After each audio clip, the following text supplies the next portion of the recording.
Picture this, you wake up in a room carved into ancient volcanic rock. The morning sun filters through a porthole-like window, casting a soft glow across a plush king-size bed. Outside, 150 hot air balloons drift silently over the Martian-like landscape of Cappadocia. Your Turkish coffee arrives, steaming and strong, served by a cheerful host who just emerged from his own rock-hewn abode. Sounds like a fantasy? Well, it is. But it's also real, and thousands of travelers are jetting halfway around the globe to live out this fantasy. But here's the million lira question: is sleeping in a cave hotel in Cappadocia really worth the hype? Or is it just another social media spectacle best left to the influencers and their drones? Let's dig deep, geologically and metaphorically, and the rise of cave hotel craze.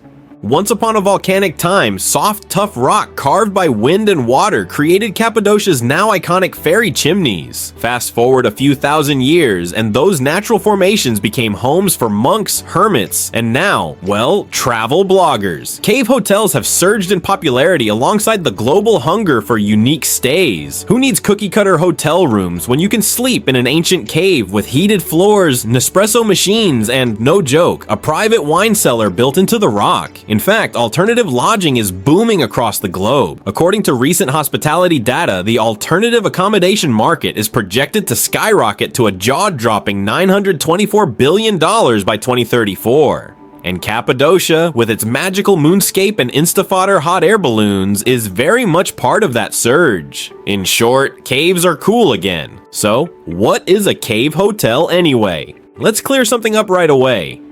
Cave hotel does not mean you'll be sleeping on a pile of hay next to a bear. These are not damp caverns of medieval discomfort. Most cave hotels in Cappadocia are luxurious, beautifully designed, and come with all the amenities you'd expect from a 4- or 5-star hotel, plus the charm of being carved into the actual earth. Think stone-walled rooms with rainfall showers, fireplaces that flicker under ancient arched ceilings, and Wi-Fi that miraculously works better underground than it does in your downtown apartment. From the budget-friendly to the downright bougie, cave hotels cater to nearly every type of traveler. Whether you're a backpacker on a spiritual pilgrimage or a honeymooner with a drone and a checklist of aesthetic moments, there's a cave with your name on it.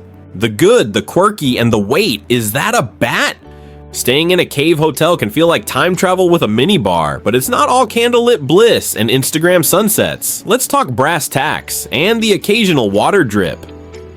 On the plus side, many travelers rave about the unbeatable ambiance. There's something oddly grounding, pun intended, about sleeping inside a space carved by hand centuries ago. The natural insulation keeps rooms cool in summer and cozy in winter. No HVAC humming required. Plus, cave acoustics are great. You can whisper sweet nothings and hear them bounce off Byzantine walls like a romantic echo chamber. But there are quirks. Some guests report a slightly musty smell or moisture on cave walls. It's not a deal breaker, but if you're the type who panics over damp towels, this could push you into an existential spiral. Ceiling heights can also vary. In some suites, you'll feel like royalty. In others, you may have to crouch like Gollum on your way to the bathroom. Still, even guests who skip the balloon ride due to windy weather, a very real issue, said they'd return just for the cave hotel experience. And let's be honest, how often do you get to say, "Oh, I stayed in a 2,000-year-old cave with a jacuzzi"? Famous and fabulous cave hotels that rock, literally. Take Koza Cave Hotel for instance. This family-run gem in Göreme is perched above town with killer rooftop views. Their king suite is Instagram famous and boasts antique furnishings, stone bathtubs, and a rustic chic vibe that makes you feel like a sultan who just discovered Airbnb.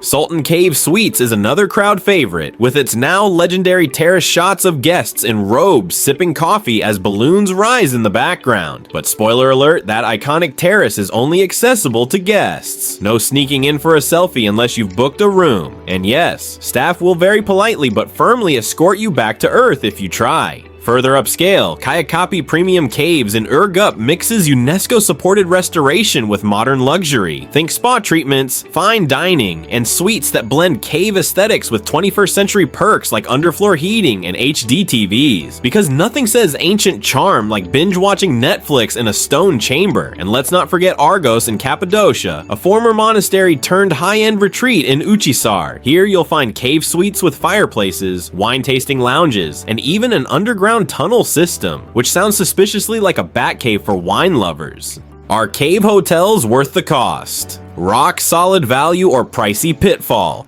Here's the money talk. Are you overpaying for novelty, or is it genuinely a good deal? On average, mid-range cave hotels run between 100 to 250 euros per night. Luxury suites can stretch well beyond 500 euros, especially those with private terraces or plunge pools. The good news, you don't have to go full Kardashian to get the experience. Even budget-friendly spots like Ada Cave or Turan Cave offer atmospheric rooms and breakfast spreads that'll make your grandma jealous. Value-wise, cave hotels often include extras like airport transfers, breakfast, balloon booking services, and personalized hospitality. So when you compare them to soulless chain hotels with tiny shampoo bottles, they start looking like a bargain wrapped in volcanic history. Location: lava. Choosing where to stay in Cappadocia is like choosing your Hogwarts house.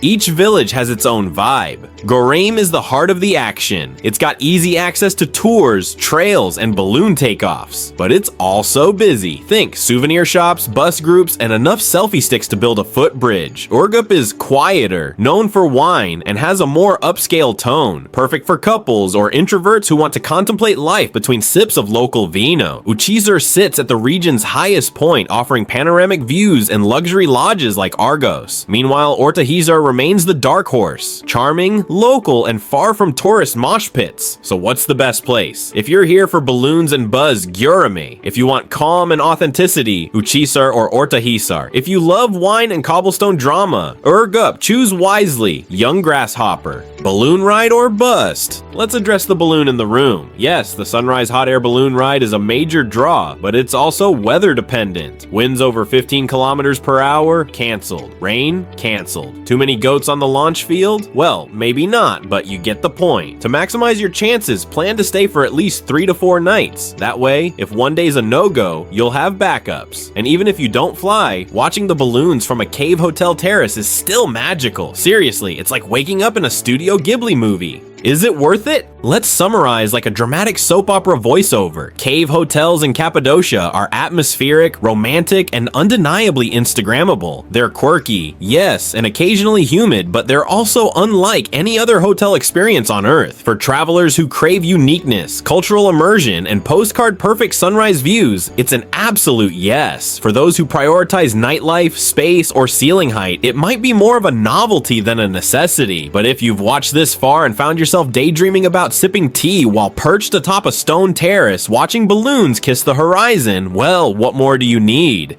And that's a wrap, folks. If you found this video helpful, don't forget to give it a big thumbs up and hit that subscribe button. Planning a trip to Cappadocia? Got questions? Drop them in the comments. I read every single one. Thanks for watching, and remember, don't just book a room, book a story. See you in the next adventure.